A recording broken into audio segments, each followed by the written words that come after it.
श्रीमद् भगवत गीता में वर्णित सामाजिक व्यवस्था से संबंधित स्वधर्म लौकिक दृष्टिकोण के साथ साथ आध्यात्मिक दृष्टिकोण से भी एक महत्वपूर्ण अवधारणा है। लौकिक दृष्टिकोण से जहाँ स्वधर्म में ये स्पष्ट किया गया है कि सामाजिक व्यवस्था में सभी कर्तव्य समान रूप से महत्वपूर्ण हैं। उच्चता एवं निम्नता के आधार पर मानवीय कर्तव्यों में जो भेदभाव किया जाता है वह अनुचित है। सामाजिक व्यवस्था को सुचारू रूप से संचालित करने एवं उसे को बनाए रखने के लिए प्रत्येक मनुष्य के कर्तव्य का अहम योगदान है। हमें उच्चता एवं निम्नता के आधार पर उनमें भेदभाव नहीं करना चाहिए। किसी भी सामाजिक व्यवस्था में श्रमिक वर्ग का भी उतना ही योगदान है जितना कि किसी प्रशासकीय वर्ग का योगदान है। सामाजिक व्यवस्था में निम्न कार्य एवं उच्चतम कार्य दोनों ही समान रूप से महत्वपूर्ण हैं, क्योंकि किसी भी एक कर्तव्य कर्म के अभाव में हम उस सुदृढ़ सामाजिक व्यवस्था की कल्पना नहीं कर सकते। इसीलिए भगवान श्री कृष्ण गीता में यह स्पष्ट करते हैं कि प्रत्येक मनुष्य का कर्तव्य समान रूप से ग्राह्य है। गीता में भगवान श्री कृष्ण ने कहा है कि किस प्रकार यह कर्तव्य कर्म मनुष्य के लिए परम सिद्धि का साधन बन सकता है।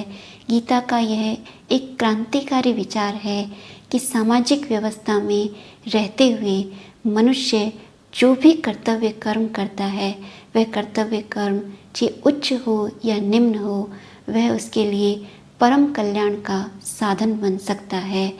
यदि मनुष्य लोक कल्याण को ध्यान रखते हुए अनासक्त एवं निष्काम भाव से अपने कर्तव्य का पालन करता है तो वह कर्तव्य उसके लिए परम सिद्धि का साधन बन जाता है। अर्थात जिस प्रकार एक सन्यासी अपनी तपस्या के द्वारा जो परम सिद्धि प्राप्त कर सकता है वही परम सिद्धि समाज में रहने वाला एक सामान्य व्यक्ति भी अपने कर्तव्य कर्म का अनासक्त एवं लोक संग्रह को दृष्टिगत रखकर पालन करे तो वह भी उसी परम सिद्धि को प्राप्त कर सकता है। गीता में भगवान श्री कृष्ण अर्जुन से स्पष्ट कहते हैं कि हे अर्जुन, अपने अपने कर्तव्य में लगे हुए मनुष्य किस प्रकार परम सिद्धि को प्राप्त कर सकता है वह तो मुझसे सुन। भगवान श्री कृष्ण आगे कृष्ण अर्जुन से कहते हैं यतः प्रवृत्ति भूतानां येन सर्वम इदं ततं स्वकर्मणा तम अभ्यर्च्य सिद्धिं विन्दति मानवः। यतः प्रवृत्ति भूतानां अर्थात जिसके द्वारा इस संपूर्ण चराचर जगत की उत्पत्ति हुई है। येन सर्वम इदं ततं अर्थात जिस परम तत्व ने इस संपूर्ण जगत को व्याप्त कर रखा है उस परम तत्व की अपने कर्तव्य कर्म के द्वारा उपासना करते हुए मनुष्य परम सिद्धि को प्राप्त कर सकता है। गीता में भगवान श्री कृष्ण ने इस श्लोक में स्पष्ट किया है कि प्रत्येक मनुष्य अपने कर्तव्य कर्म को यदि ईश्वरीय उपासना मानकर करे तो वह कर्तव्य कर्म उसके लिए परम सिद्धि का साधन बन सकता है। इस प्रकार श्रीमद् भगवत गीता में वर्णित स्वधर्म हमारे लिए न केवल लौकिक कल्याण का मार्ग प्रशस्त करती है अपितु गीता में वर्णित यह स्वधर्म मनुष्य के आध्यात्मिक उन्नयन एवं परम सिद्धि का मार्ग भी प्रशस्त करती है। हमें महाभारत में अनेक ऐसी घटनाएं मिलती हैं जहां हमें यह स्पष्ट प्रतीत होता है कि सामाजिक व्यवस्था में कोई कर्तव्य कर्म निम्न नहीं है। इस संदर्भ में एक घटना उल्लेखनीय है। कौशिक मुनि तरुण अवस्था में संन्यास ग्रहण करके वन में चले जाते हैं। कुछ समय तपस्या करने पर जब एक दिन वह किसी वृक्ष के नीचे ध्यानस्थ अवस्था में बैठे होते हैं तो कौशिक मुनि पर उस वृक्ष के ऊपर जो पक्षी है उसने कुछ कचरा कर दिया। तो जैसे ही कौशिक मुनि ने ऊपर उठकर उस पक्षी को देखा तो उनकी आँख से जो ज्वाला निकली उससे वह पक्षी नष्ट हो गया। कौशिक मुनि को बड़ा आश्चर्य हुआ कि मेरे में तपस्या के द्वारा इतनी शक्ति आ गई है कि ये पक्षी नष्ट हो गया है। कौशिक मुनि वहाँ से उठे और जाकर भिक्षा के लिए किसी गांव में गए।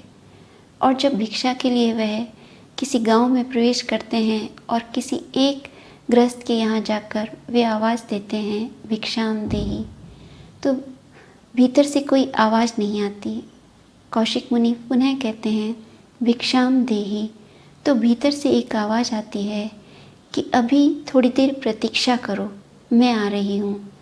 कौशिक मुनि को अंदर अपने मन में होता है, बड़ा आश्चर्य होता है कि मैं यहाँ भिक्षा के लिए उसकी प्रतीक्षा कर रहा हूँ और वो मुझसे कह रही है कि कुछ देर प्रतीक्षा करो, उसे ज्ञात नहीं कि मैं कौन हूँ। तभी भीतर से आवाज़ आती है कि मैं वह चिड़िया नहीं जिसे तुम भस्म कर दो। कौशिक मुनि को बड़ा आश्चर्य होता है कि इस महिला को यह कैसे ज्ञात हुआ कि मेरी तपस्या से वह चिड़िया नष्ट हो गई है।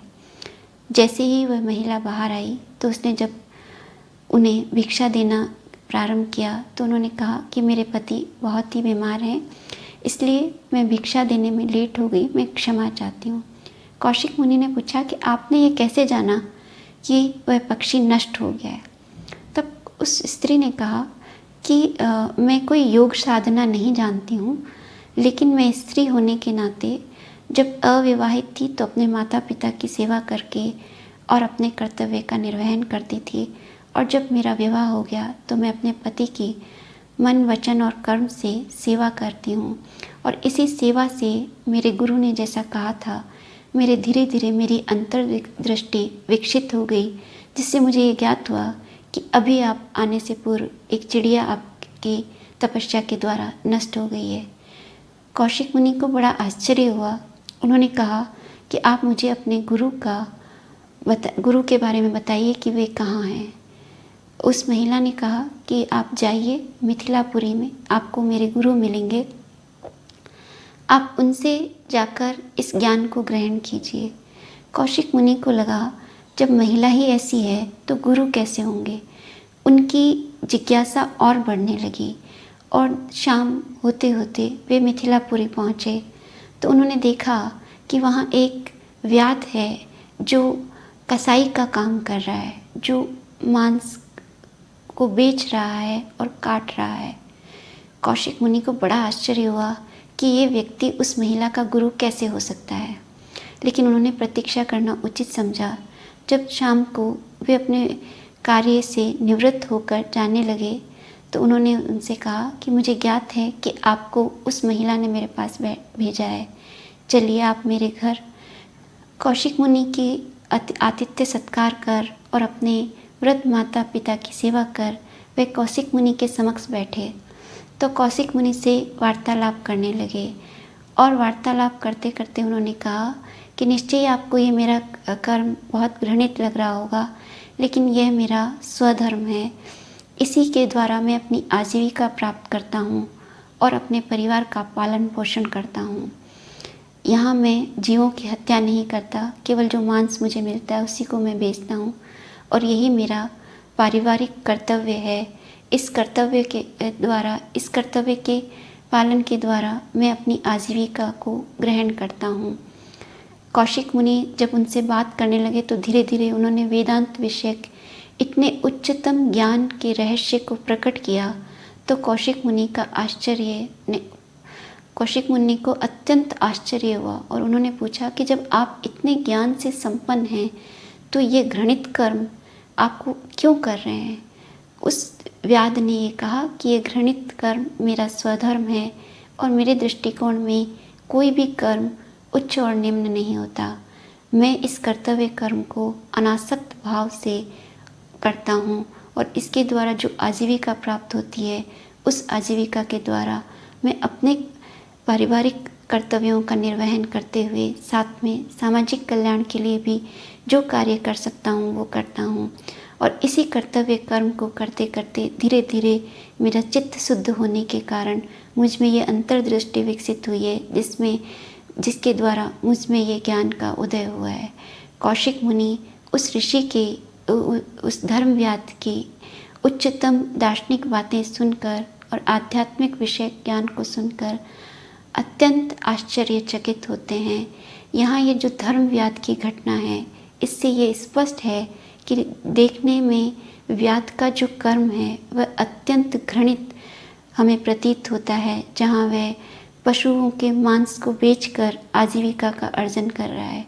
किंतु वही व्याध जब अनासक्त भाव से और ईश्वरीय उपासना को समझकर वह कर्तव्य कर्म करता है, तो वही कर्तव्य कर्म उसके चित्त शुद्धि का माध्यम बन जाता है और उसमें आध्यात्मिक ज्ञान को उदय करता है। इस प्रकार स्वधर्म जो व्यवस्था है उसमें किसी भी कर्तव्य कर्म को निम्न नहीं माना गया है। सभी कर्तव्य कर्म समान रूप से सामाजिक व्यवस्था को बनाए रखने के लिए महत्वपूर्ण है। आवश्यकता ये है कि हम अपने स्वार्थ को त्याग कर ईश्वरीय उपासना, अनासक्त भाव, निष्काम भाव एवं लोक संग्रह को दृष्टिगत रखते हुए जब अपने स्वधर्म का पालन करते हैं, तो यही स्वधर्म हमारे परम सिद्धि का माध्यम बन जाता है। इसलिए श्रीमद् भगवत गीता में वर्णित स्वधर्म संबंधी अवधारणा से संबंधित स्नातक एवं स्नातकोत्तर परीक्षाओं के साथ साथ विभिन्न प्रतियोगी परीक्षाओं के लिए कुछ महत्वपूर्ण प्रश्न इस प्रकार हैं। गीता में वर्णित स्वधर्म की अवधारणा को स्पष्ट कीजिए। सामाजिक व्यवस्था में स्वधर्म की क्या महत्ता है, इसे स्पष्ट कीजिए। क्या गीता में वर्णित स्वधर्म केवल वर्ण व्यवस्था पर आधारित है? अपना मत स्पष्ट कीजिए। गीता में वर्णित स्वधर्म किस प्रकार गुण और कर्म पर आधारित है? स्पष्ट कीजिए। गीता में वर्णित ब्राह्मण, क्षत्रिय, वैश्य एवं शूद्र वर्ण के विभिन्न कर्तव्यों को स्पष्ट कीजिए। स्वधर्म त्याग से आप क्या समझते हैं? स्पष्ट कीजिए। गीता में स्वधर्म त्याग को अत्यंत निंदनीय एवं भयावह क्यों कहा गया है? अपने मत को स्पष्ट कीजिए। गीता में वर्णित स्वधर्म मनुष्य के लौकिक कल्याण के साथ साथ उसके आध्यात्मिक उन्नयन में किस प्रकार सहायक है? स्पष्ट कीजिए। वर्तमान समय में गीता में वर्णित स्वधर्म की प्रासंगिकता एवं महत्ता को स्पष्ट कीजिए। ये गीता में वर्णित स्वधर्म संबंधी अवधारणा से संबंधित कुछ महत्वपूर्ण प्रश्न हैं, जिनका हमने आज के व्याख्यान में विस्तार पूर्वक विवेचन करते हुए इनका स्पष्टीकरण करने का प्रयास किया है।